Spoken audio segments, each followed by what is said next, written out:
How did one office envelope, handed to me in a lobby, turn my private mistake into a public schedule that started the same day? Why did my husband stay calm for weeks, then let the legal results speak for him in front of coworkers and family? My name is Amaryllis Iden, and I was 34 when I decided I was tired of feeling invisible in my own house. I worked in marketing at a health products company. I made decks, wrote emails, and smiled at people who did not know my last name. At home, I was a wife and a mother, and I told myself that was the problem. I said I had become a role, not a person. My husband, Evan, was 36. He worked in IT and liked plans. He liked lists and quiet mornings. He was not loud, he was not flashy, he did things the safe way. I used to call it stable when it helped my image. Later, I called it cold when I needed a reason to feel angry. That week started like a normal week. The kitchen smelled like toast and coffee. The kids were at the table. Milo was 7 and tried to be brave about school. Piper was 4 and played with her spoon like it was a toy. Evan stood by the counter and read something on his phone. He asked why I was on my phone late at night. I said I could not sleep and I was catching up on work. He asked why I looked so tense. I said he was always watching me. I said it like a joke, but I meant it as a warning. He tried to keep his voice calm. He asked what he did wrong. I said he did not do anything, and that was the point. I said my life felt flat. I said I was not a robot, and I needed to feel something. He looked tired, like he wanted to answer, but did not know how. I watched him carefully. I did not want to talk. I wanted him to be the bad guy, so I could be free. When he did not explode, I felt annoyed. If he yelled, I could point and say, "See?" If he stayed calm, I had to look at myself. At the office, everything felt different. The open-plan floor was loud with keyboards and small jokes. People kept moving, like nobody had time to stop and be sad. I liked that. I liked being around people who only knew my work version. Darius Klein worked in sales. He was 32 and looked like he lived at the gym. He had wide shoulders and a neat haircut, and he stood too close when he talked. He said my new campaign slides looked strong. He said my voice in the meeting sounded confident. I felt heat in my face from a simple compliment, and that scared me because it felt good. He asked if I wanted coffee. I said I had already had some, but I walked with him anyway. He asked if I liked training. I said I used to, but I was busy now. He said busy was a choice. He said I should stop shrinking myself. I told myself he was just friendly. I told myself he was just a coworker, but I also told myself that a woman should be seen. I texted Cassidy on my break. Cassidy was my friend, and she loved stories more than truth. She asked how married life was going. I told her Evan was fine, in a way that made her laugh. She sent a joke about men who act like they own your time. I sent a laughing emoji back. It felt like a small win. That evening, I went to the gym near our place. I told Evan I needed me time. He asked if we could eat together first. I said he was being needy. He asked why I said it like that. I said it was just a word, and he was sensitive. At the gym, I saw Darius again. He waved like it was normal, like we planned it. He asked what I was training. I said I was just doing cardio. He said cardio was fine, but I needed strength too. He offered to show me a simple routine. I said I did not want to bother him. He said it was not a bother. I did not do anything wrong that night. I kept my distance. I did not touch him. I did not cross a line. But I liked that he looked at me like I was interesting, not like I was a schedule problem. When I got home, Evan was in the kitchen rinsing dishes. The kids were asleep. The house was quiet. He asked how the gym was. I said it was fine. He asked why I changed my gym time. I said the gym was crowded earlier. He asked why I did not tell him. I said he was not my manager. He looked down at his phone. I saw his screen for a second. There was a calendar reminder. It said, Downtown, 10:40 a.m. That was all. No details. No place name. No person. It bothered me more than it should have. I asked what that was. He said it was a personal meeting. I asked with who. He said it was just something he needed to do. I said he was being secretive. He said he was not hiding anything. He was just tired of fights. I laughed and said he was acting dramatic. I told him he never shares anything. I told him he shuts down. I told him the silence was his weapon. That was how I framed it, like I was the one under attack. He asked if we could talk without insults. I said I was not insulting him. I was telling the truth. I said if he wanted respect, he needed to earn it. I said respect follows results, and I had results. I did not even know what I meant, but I liked how it sounded. The next day, I met Cassidy and 2 other friends for lunch near the office. We sat by the window and watched people rush past. I talked about Evan in a way that made them shake their heads. I said he made me feel guilty for wanting to go out. I said he counted my minutes. I said he acted like a victim. Cassidy asked if he still does that thing, where he tries to have serious talks at night. I said yes, and everyone laughed. I told myself it was harmless. I told myself it was normal friend talk. But I knew I was shaping a story where he was the villain and I was the brave woman trying to breathe. That night, Evan folded laundry in the living room. He asked if I could help. I said I was too tired. He asked if I was angry with him. I said I was not angry. I was disappointed. He asked what I needed from him. I said I needed him to stop being so small. He went quiet then. He stood and put the folded shirts into a basket. He carried them down the hall. I heard a soft click, like a drawer locking. I told myself I imagined it. Later, when I walked past his desk, I saw a neat folder stack. One folder label said Utilities. Another said Bank. I asked why he was organizing old papers. He said it was just housekeeping. I said he was always preparing for something. He did not answer. I went to bed and stared at the ceiling. My phone lit up with a message preview from Darius. It said I deserved to feel it at least once. I did not reply right away, but my heart beat fast like it already had. By Wednesday, I started to think about Darius on purpose. I did it like it was work, like I was planning a project. I told myself I was only curious. I told myself curiosity was not betrayal. I said a person could look at a door without walking through it. At the office, I wore a different blouse than usual. I noticed it in the mirror and felt proud, like I had done something brave. In the break room, Darius was there first. He leaned on the counter like he owned the air. He asked if I slept well. I said I slept fine.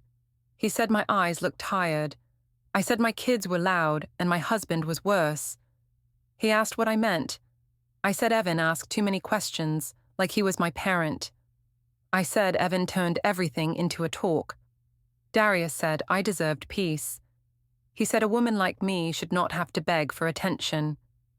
That word, attention, landed in my chest. I told myself Evan gave me attention, just not the kind I wanted. Evan noticed the kids' shoes and made lunches. Evan remembered trash day.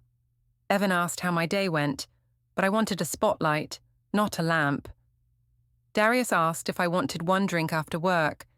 He said it would be quick. He said I worked hard and should feel celebrated. I said I could not because I had a late meeting.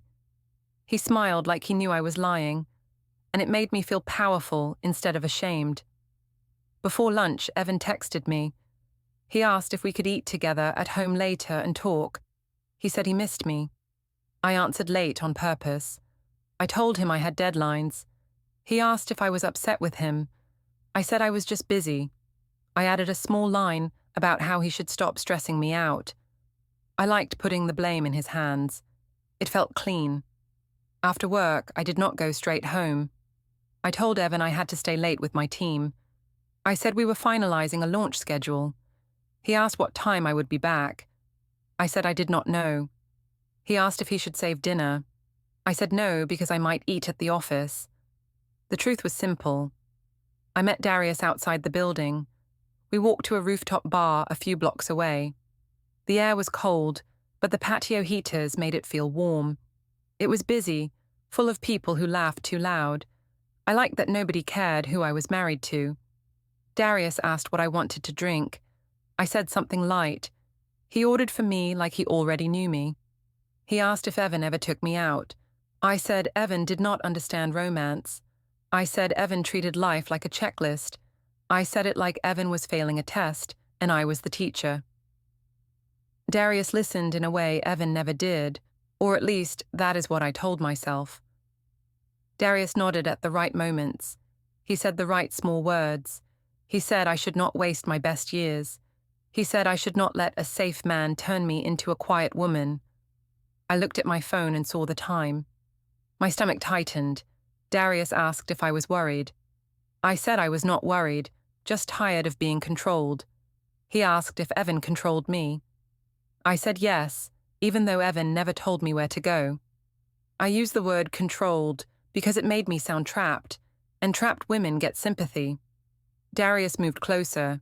He touched my elbow when he spoke. He asked if I ever felt wanted. I said I used to. He asked who changed. I said Evan changed. I did not say I changed too. I should have left then. I knew that.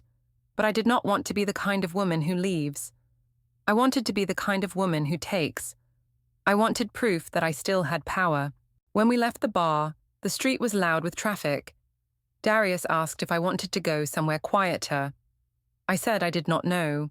He said we could just talk. He said talking was not a crime. I told myself that was true. I went with him. I will not describe everything because this is not that kind of story. But I crossed the line I pretended was not there. I cheated on my husband. I did it to feel chosen. I did it to feel like a different version of myself, even for a short time. After, I sat in the dark for a moment and looked at the ceiling. Darius asked if I was okay. I said I was fine. He asked if I felt guilty. I said I did not believe in guilt the way other people did. I said guilt was a tool used to keep women small. That sounded smart in my mouth, so I kept saying it. On the ride home, my phone lit up again. I saw a missed call with no caller ID. My hands went cold. I told myself it was spam. I told myself Evan did not call like that, but the timing felt sharp, like someone was watching. When I got home, Evan was awake. The kitchen light was on. One mug sat near the sink, and another mug sat on the other side of the counter, like two small islands. Evan asked where I had been. I said I had been at the office.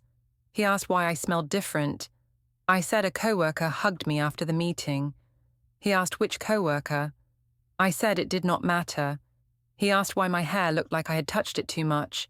I said the office was hot. He asked why my phone was on silent. I said I needed focus. He asked if I could look at him when I answered. I said he was being dramatic again. Evan did not yell. That annoyed me more than if he had. He only said he missed me. He asked if we were okay. I said we were fine, but he kept making problems. I asked why he could not just trust me. He asked what trust meant if I kept changing my story. I said he was twisting my words. That night I slept, but it was not real sleep. It was the kind where you wake up at every small sound. At one point, I heard a faint click in the hallway, like a drawer closing. I told myself it was nothing. I told myself the house makes sounds, but I still listened. The next morning, Evan asked if I wanted breakfast. I said no. He asked if I could take Milo to school. I said I had an early call. He said he would do it. He did it without complaint, and that made me feel less important. At lunch, I met Cassidy for brunch at a small cafe. She took a photo of our plates and posted it. She tagged me and added a caption about girls who choose themselves. I liked it. I told her about Darius in a careful way. I said a man at work made me feel seen. Cassidy asked if Evan knew. I said Evan did not need to know everything. I said marriage is not ownership. Cassidy said I was brave. Later that afternoon, Jocelyn called. She asked if things were okay at home. I said yes, but Evan was acting jealous. She asked if I was sure I was not pushing him. I said she was taking his side. She said she was taking the kid's side. I told her she did not understand my life. When I got home again, Evan was folding laundry in silence. He asked if we could talk that weekend. I said we could, if he promised not to accuse me. He asked what I meant by accuse. I said he knows what I mean. He said he only knew that I felt far away. I said he should stop making me the villain. I went to the bedroom and locked the door, like I needed safety from him.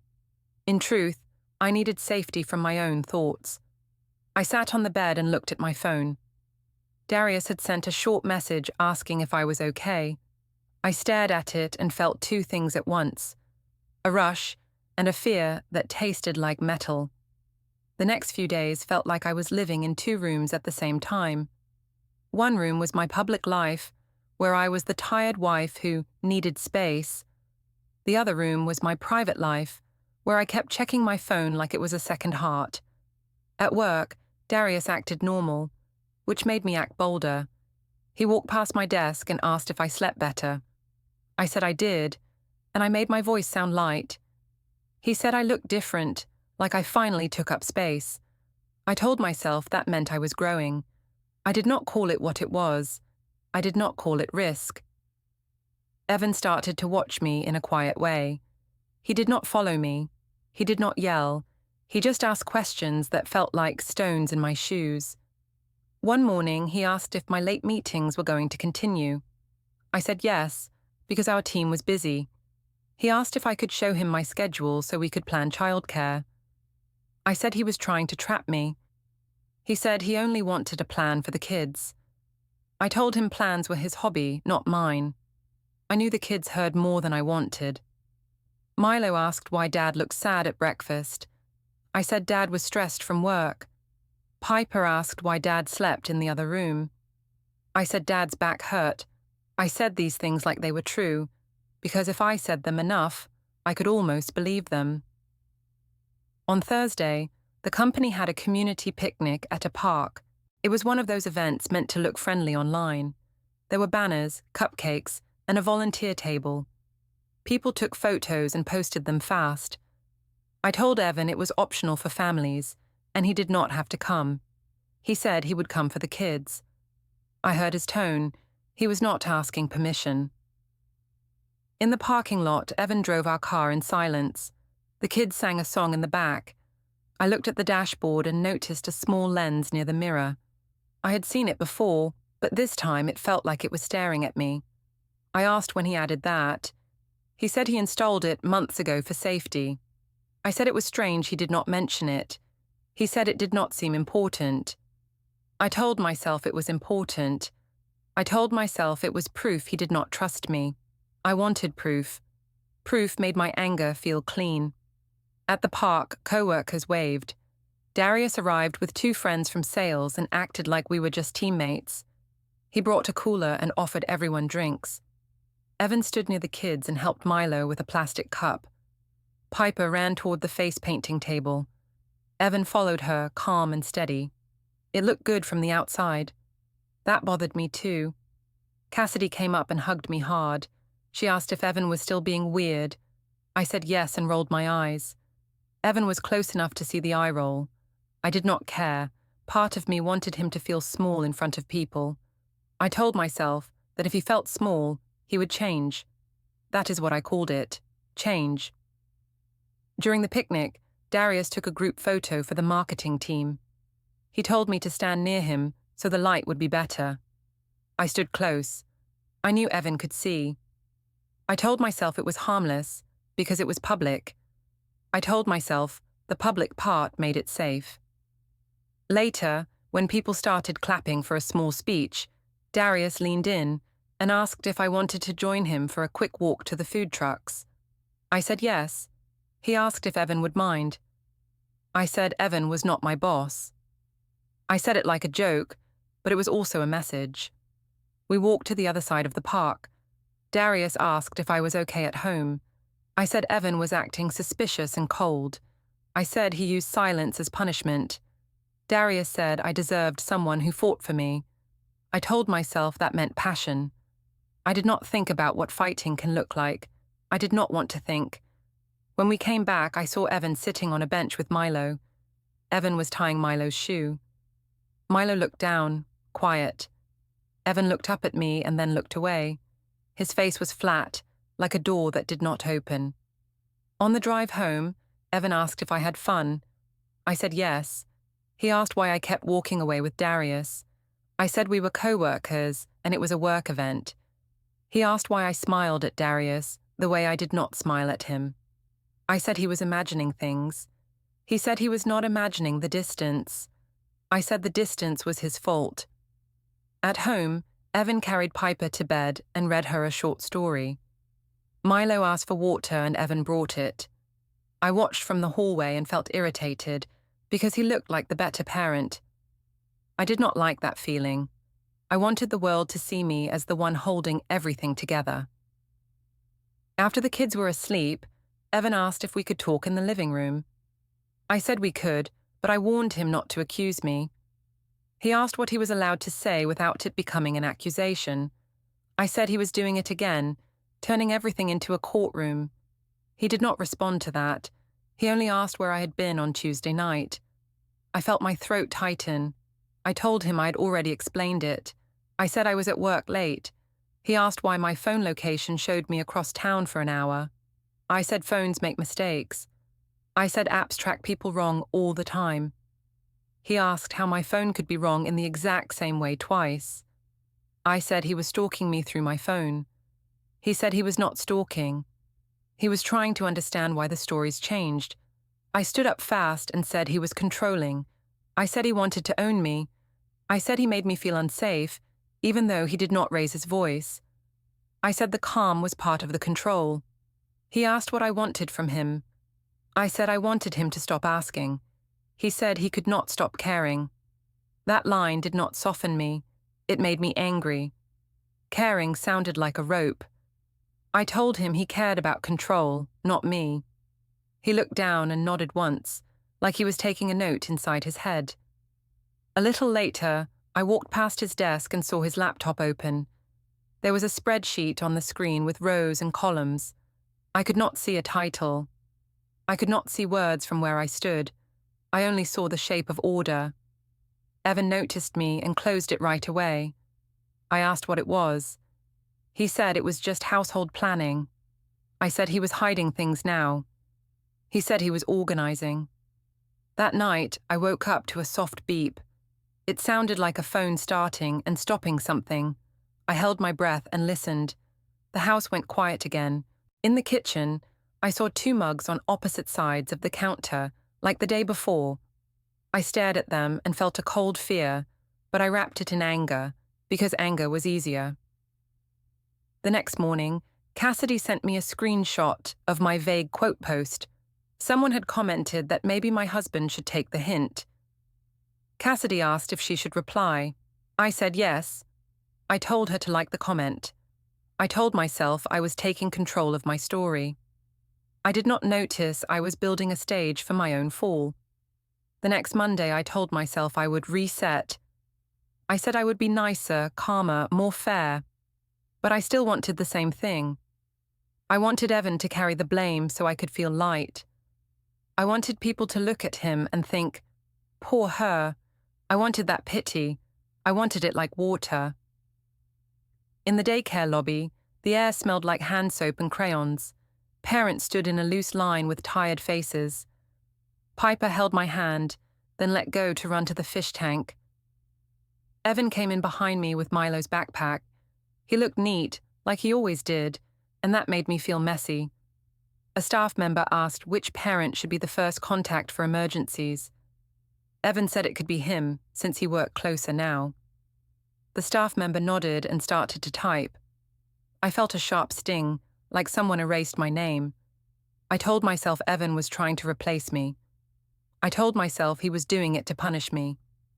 I asked why he answered so fast. He said he was only helping. I said he liked to look like a hero in public. He asked if I wanted to be the first contact instead. I said he knew I had work calls and could not always answer. He said that was why he offered. I said he was twisting it. On the way out, Milo asked why we were talking like robots. Evan told him we were just tired. I said Dad was stressed, and stress makes him quiet. I said it loudly enough for Evan to hear, like I was narrating him for the room. That night, we had a family dinner at a restaurant with a long table. My mother, Maureen, planned it. She liked gatherings because they gave her an audience. My father, Glenn, came too, and my sister Jocelyn. Evan's mother, Ruth, and Father Walter were there, and Evan's brother, Noah. The kids sat between adults like little buffers. Maureen asked Evan how work was going, but her tone was sharp. Evan said it was fine and asked about her health. Maureen waved a hand and said she was worried about me. She said I looked drained. She said marriage can do that to a woman when the man is cold. Evan asked what she meant by cold. Maureen said he knew what she meant, and that he should stop acting innocent. I watched Evan's jaw tighten, then relax. He asked if we could keep the talk respectful for the kids. Maureen said she was being respectful, and that he was the one who made me walk on eggshells. I joined in, because I liked the cover. I said Evan always needed control. I said he asked too many questions. I said he made everything feel like an interview. Noah asked what questions were so terrible. I said it was the tone, not the words. I said tone can be violence, even if the person stays calm. Evan looked at me when I said that. He did not argue. He only took a sip of water. Glenn cleared his throat and told Maureen to stop. Maureen said Glenn always defended the wrong side. Jocelyn stared at her plate like she wanted to vanish. Ruth put a napkin in her lap and told Maureen the kids were listening. Maureen said the kids should learn what a bad marriage looks like so they do not repeat it. Walter said quietly that children should not be used in adult fights. Maureen rolled her eyes. Milo asked if we could talk about his school project. Evan told him yes and asked what the project was about. Milo said it was about planets. Evan asked which planet Milo liked most. Milo said Saturn because of the rings. Evan smiled, small and real. I felt annoyed again, because his calm made him look good. When the bill came, Evan paid without a word. Maureen made a face and said he was trying to buy silence. Evan said it was just dinner. I wanted to say something sharp, but I also wanted to look reasonable. So I said he liked to perform generosity. Evan did not respond. He helped Piper wash her hands and asked the kids if they were ready to go. On Tuesday, I stopped at the supermarket after work. The fluorescent lights made everything look pale. I pushed the cart and tried to feel normal. At checkout, Evan's name popped up on the receipt screen for the loyalty account, and I noticed something else. The payment card was not the usual one. It was a different card number. I stared at it too long. When I got home, I asked Evan why he used a different card. He said he opened a separate account for household bills and kids' needs, so things stayed clear. I asked why he did not tell me first. He said he planned to tell me when things were calmer. I said he was treating me like a risk. He said he was trying to be responsible. I said responsible was just another word for distrust. He asked if I wanted to see the budget plan. I said no, because I did not want to play his game. He said it was not a game. He said he wanted to protect the kids from chaos. I told him I was not chaos. He said he did not call me chaos. He said the situation was chaotic. I said the situation would not be chaotic if he stopped accusing me.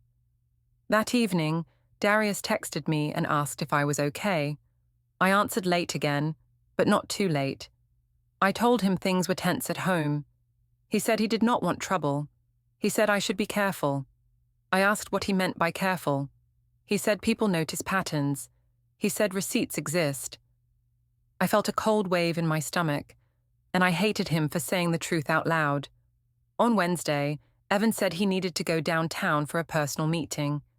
He said it like it was routine. I asked what building. He said it was near the courthouse area and some offices. I asked if he was seeing a lawyer. He said he was not going to argue labels with me. He said he was handling things properly. I followed him with my eyes as he put his wallet in his pocket. I noticed a new key on his ring. I asked what the key was for. He said it was for a drawer he needed locked. I asked why he needed a locked drawer in his own house. He said softly that privacy can be normal too. After he left, I walked into the office room and stood near his desk. I did not touch anything, but I looked. I saw a sticky note on the side of a folder that said, "Bring forms." I felt my face get hot. I told myself he was doing something extreme. I told myself he was overreacting. I told myself I was still the victim. That night, I woke up to a low hum. It was the shredder. The sound came from the office room, slow and steady. I held my breath and listened until it stopped. Then I smelled toner, like a printer had been used. Evan walked down the hall and rinsed a mug. He did not look at me. He went back to the guest room. In the morning, Milo asked why Dad slept there again. I said Dad was being stubborn. Milo asked if Dad still loved us. I said of course, and I forced a smile. Evan heard it and came into the kitchen. He asked Milo if he wanted help with his lunch. Milo nodded fast, like he wanted to grab onto something stable. Later, Jocelyn called me and said she did not like the dinner. She said Maureen humiliated Evan in front of the kids. I told her Evan deserved it for acting cold. Jocelyn said being cold did not justify cruelty. I said she was judging me. She said she was worried about Milo repeating "tone is violence" at school. I said kids repeat everything and it was not my fault. Jocelyn said it was our job to make it safe anyway. I ended the call angry. I told myself everyone was turning on me because they did not understand what it feels like to be unseen. I still think that story helped me breathe, but even then, I felt something else under it, like the floor had started to tilt, very slowly, and I was pretending I could not feel it. By Friday, I could feel the house turning into a place with rules I did not write. Evan did not slam doors. He did not threaten me. He did not call me names. He just moved like someone who had stopped asking for permission. In the driveway that morning, he loaded Milo's backpack into the car and checked the time twice. I asked why he was in such a rush. He said he had school drop-off and then a personal meeting. I asked if it was downtown again. He said yes. I asked if he was going to talk about me behind my back.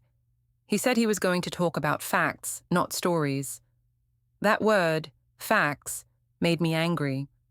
Facts are hard because they do not bend. Stories bend for the person telling them. He asked if we could keep the day calm for the kids. I said I was calm, and he was the one creating drama. He asked why I kept calling everything drama. I said because it was. He said he was trying to keep things stable. I said stable was just his way of controlling the room. After they left, I stood in the kitchen and stared at the counter. The two mugs were still separated. I remembered how we used to reach for the same spoon. I felt a small pinch in my chest, but I pushed it away. I told myself missing him would be weak. I told myself I did not miss him. I missed being admired. At work, I made my voice bright. I smiled at my coworkers like nothing was wrong. In the open-plan office, the noise helped me hide. Darius passed my desk and asked if things were okay at home. I said Evan was acting intense and suspicious. Darius said I should be careful, and his eyes moved away like he did not want to be seen near me too long. That made me feel insulted. I wanted him to stay bold, because his boldness made my choice feel exciting instead of reckless. I asked if he was scared. He said he did not want trouble at work. He said this could hurt his job. I told him he should have thought of that earlier. He said he thought I had control of my life. I said I did, and that Evan was the one trying to take it. At lunch, I met Cassidy in the hallway near the HR rooms. It was not a planned meeting, but Cassidy liked to drift where gossip lived. She asked how things were going. I said Evan was doing weird privacy stuff. I said he was locking drawers and changing accounts. Cassidy said it sounded like he was planning to leave me. I laughed and said he would never do that, because he liked being the good husband too much. Then I did something I still tell myself was protecting my image. I lowered my voice and said Evan was starting to act unstable. I said he watched my location and questioned me like a detective. Cassidy's eyes got wide, and she looked toward the HR door like she wanted the story to become official. I did not stop her. I told myself I needed a witness on my side just in case. I told myself I was being smart. Later, I sent Evan a message that sounded polite. I asked if he could pick up groceries after work. He replied that he would, and then he asked if we could talk about a plan for the weekend with the kids. I did not answer right away. I waited, then sent a short line that he should stop making everything a meeting. I knew it would sting. I wanted it to sting. After work, I went to the gym, even though I did not feel like training. I wanted to be seen. In the locker area, I took a quick selfie and posted it with a caption about getting my life back. It was a clean sentence, but I knew what it meant. I wanted Darius to react. I wanted Evan to see it too. Darius sent a small fire emoji. That was all. It felt cheap, like a coin tossed at my feet. I told myself it was enough. I told myself I did not need more, but I kept checking my phone anyway. When I got home, Evan was in the living room with Milo's school papers spread on the coffee table. Piper was coloring on a pad. Evan asked if I could sign a permission slip. I said yes, and I signed without reading it. He asked if I knew what it was for. I said it was for school, and he should stop testing me. He said he was not testing me. He said he was trying to share the load. I looked at the papers and noticed they were clipped neatly, like a packet. That made me feel nervous for reasons I could not name. Evan asked if I could take Milo to a birthday party on Saturday. I said I might have plans. He asked what plans. I said it did not matter. He said it mattered because Milo mattered. I said Evan was using the kids to control my schedule. He said he was using the schedule to protect the kids. At the school pickup line the next day, I stood with other parents while cars crawled forward. One mom asked if Evan was working more now. I said yes, and I rolled my eyes like he was being selfish. I said he acted like a martyr. The mom nodded politely, and I felt a little rush, like I had won a point. Then, Evan arrived early, carrying snacks and an extra water bottle. Milo ran to him first.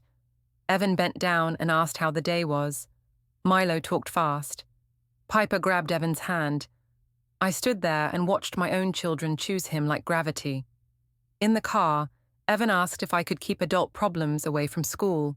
I said I did not bring adult problems to school. He said he heard what I told the other parent. I asked how he could know. He said people talk and words travel. I said he was spying again. He said he was not spying.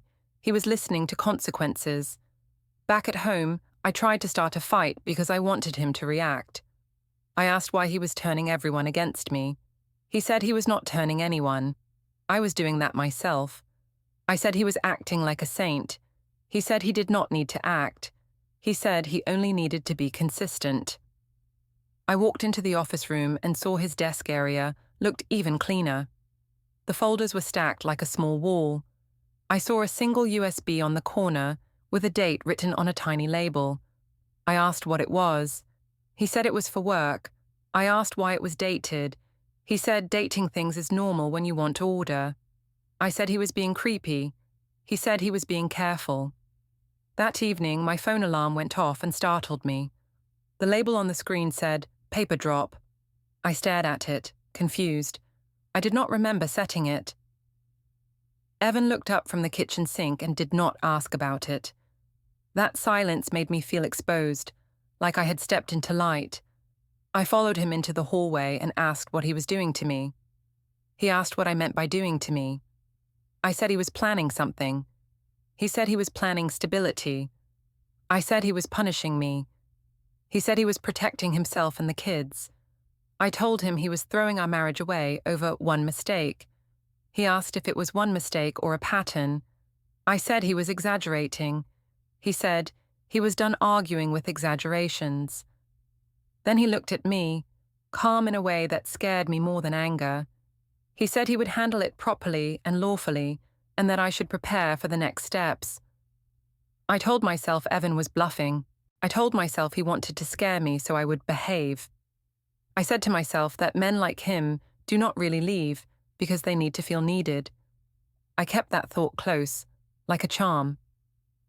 2 mornings later, I walked into the office tower lobby near my building for a quick coffee run before my first meeting. The lobby smelled like polished stone and winter air. People moved fast with badges and phones. I felt normal for the first time in days, like my home life was a separate universe. A woman in a simple coat stepped toward me near the security desk. She asked my name. I said it. She asked if I was Amaryllis Iden, and if I could confirm my address. I said yes, because I thought it was a delivery or a mistake. She handed me a thick envelope and said she was serving me documents. She said I did not have to sign anything to receive them. For a second I could not understand the words. I only felt the weight of the paper like a stone. Then I saw Evan across the lobby, standing by a column, far enough away to look respectful. He was not smiling. He was not angry. He looked calm, like he had slept well for the first time in months. I walked toward him with the envelope shaking in my hands. I asked what this was. He said it was the proper way to move forward. I said he was humiliating me in public. He said he was not here to humiliate me, and that this was a public place because the process is public. I opened the envelope. The words swam, but I caught the parts that mattered. It was a divorce filing with temporary orders and a parenting plan. There were dates, times, and a clear schedule that started right away. There were instructions about money and bills. There was a rule that communication should go through a co-parenting app and be about the kids only. There was a line that neither of us should post about the other online. My face burned. I asked how he could do this without talking to me first. He said he tried to talk, and I turned every talk into a fight. I said he was doing this because he was jealous. He said it was not jealousy, it was trust and safety. I told him he was acting like a lawyer. He said he got advice because he wanted to do it lawfully. I said he was painting me as a bad mother. He said he was not painting anything, and that the plan was about stability for Milo and Piper. I looked around and realized people were watching without really watching. Security looked up once and then looked away. 2 coworkers walked through the doors and slowed for half a second when they saw my face. I hated that more than the papers. I tried to control the moment the only way I knew. I said, loudly, that Evan was always controlling me. I said he tracked my phone and made me feel unsafe. Evan did not raise his voice. He said he would not argue in the lobby. He said if I had concerns, I could bring them up through the correct channel. That word, channel, made me feel like a child being managed. I flipped pages and saw attachments. There were screenshots of my posts, the vague quotes, the tags, the comments Cassidy and I had liked. There were receipts from the rooftop bar night. There were rideshare charges. There were daycare pickup logs and school notes showing Evan's involvement. There was a timeline in plain rows and dates, like the spreadsheet I saw and pretended not to see. I said he was collecting evidence like I was a criminal. He said he was collecting facts because I kept changing the story. I said stories are human. He said the court uses facts. I called my mother with shaking fingers. Maureen answered fast and asked what happened. I said Evan served me papers like I was nothing. Maureen said he was cruel and I should tell everyone. She said I should post first. I looked down at the page that told me not to post. Evan asked if we could keep it focused on the kids. I said he was using the kids as a shield. He said he was using the kids as the reason. He said he would pick them up after school today, as the plan stated. I said I had plans. He said the schedule was already set for today. I walked out into the cold air, and my hands went numb around the envelope. Evan walked toward the side exit, not toward me. He did not touch me. He did not block me. He did not threaten me. He simply left space, like space was the new rule. At the courthouse lobby later, the place felt quiet and hard. People sat on benches with folders on their laps. A clerk called numbers. Evan stood in line with a calm face and asked a short question. I stood behind him, reading the temporary orders again, like the words might change if I stared long enough. The clerk looked at the papers, stamped something, and said the temporary parenting plan and communication rules were effective today.